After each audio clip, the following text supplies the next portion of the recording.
কোন স্ত্রী তার স্বামীর কাছে 5টি নিয়ম মেনে গেলে তার স্বামী তাকে পাগলের মতো ভালোবাসবে। আল্লাহর কসম করে বলছি, রাসূল করিম সাল্লাল্লাহু আলাইহি ওয়াসাল্লাম বলছে, ওয়াল্লাহি বিল্লাহি তাল্লাহি, আপনি বিশ্বাস রাখেন, কোন স্ত্রী যদি তার স্বামীর কাছে এই 5টি নিয়ম মেনে যেতে পারে, আল্লাহর কসম করে বলছি, তার স্বামী তাকে পাগলের মতো ভালোবাসবে। এই কথা আমার নয়, বলেছেন মুহাম্মদ সাল্লাল্লাহু আলাইহি ওয়াসাল্লাম। যেই সমস্ত স্ত্রীদের অবজেকশন, হুজুর আমার স্বামী আমাকে ভালোবাসে না, আমি অনেক সাজগুজু করলেও আমার স্বামী আমার দিকে তাকায় না, ওয়াল্লাহি বোন, আমি আল্লাহর নামের কসম করে বলছি, 5টি নিয়ম মেনে যদি তুমি তোমার স্বামীর কাছে যেতে পারো, আর যদি হৃদয়ে বিশ্বাস রাখো, ইনশাআল্লাহ আশা রাখা যায় তোমার স্বামী তোমাকে পাগলের মতো করে ভালোবাসবে ইনশাআল্লাহ। কারণ স্বামী স্ত্রীর মধ্যখানে যে ভালোবাসা, সেই ভালোবাসা আসে আল্লাহ সুবহানাহু ওয়া তাআলার পক্ষ থেকে, আর বয়ফ্রেন্ড আর গার্লফ্রেন্ডের যে ভালোবাসা, সেটা আসে শয়তানের পক্ষ থেকে। প্রথম নাম্বার, বুখারী শরীফের বর্ণনা এসেছে, রাসূল করিম সাল্লাল্লাহু আলাইহি ওয়াসাল্লাম বলেছেন, কোন স্ত্রী যদি চায় তার স্বামী তাকে পাগলের মতো ভালোবাসুক, তাহলে স্বামী এবং স্ত্রী উভয় যেন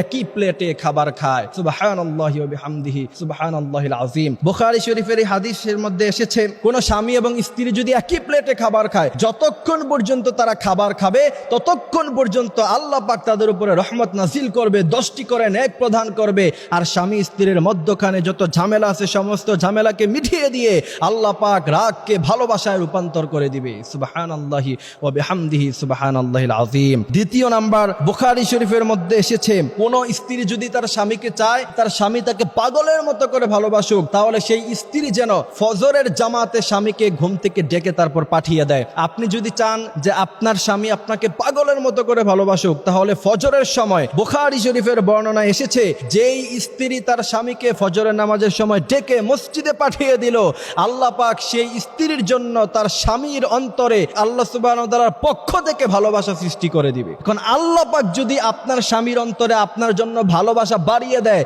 পৃথিবীর কোন অপশক্তি আপনার স্বামী থেকে আপনাকে আলাদা করতে পারবে?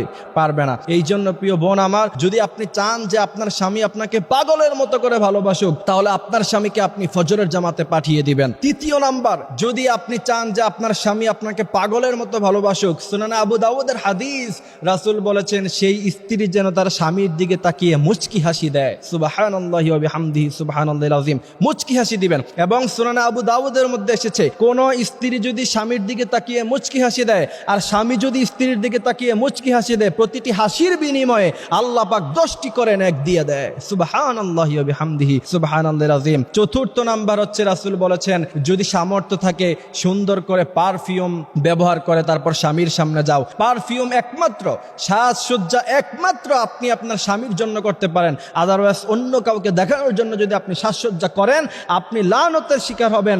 আল্লাহ সুবহানাহু ওয়া তাআলা কিয়ামতের ময়দানে আপনাকে জাহান্নামের মধ্যে ঠেলে দিবে। সুতরাং চতুর্থ নাম্বার হচ্ছে, স্বামীর কাছে যাওয়ার সময় সুন্দর আতর অথবা পারফিউম ব্যবহার করে যাবেন, তাতে করে স্বামীর মধ্যে ভালোবাসা বৃদ্ধি পাবে। পঞ্চম নাম্বার হচ্ছে, স্বামীর জন্য যথেষ্ট পরিমাণ পরিষ্কার থাকা। কিছু কিছু মেয়ে আছে, দেখবেন রাস্তায় বের হলে, শপিং মলে গেলে খুব সাজুগুজু করে যায়, আর স্বামী যখন বাসায় আসে তখন ওই যে রান্নাঘরে যে সিরা কাপড় পরা ছিল, সেই সিরা কাপড় পরা অবস্থায় থাকে। স্বামীর জন্য আলাদাভাবে যে সাজবে, সেই সাজার সময় তাদের কাছে নাই। এরা মানুষকে দেখানোর জন্য সাজতে পারে, কিন্তু নিজের স্বামীকে দেখানোর জন্য সাজতে পারে না। আল্লাহ পাক দাম্পত্য জীবনে সবাইকে সুখী হওয়ার তৌফিক দান করুক, আমিন।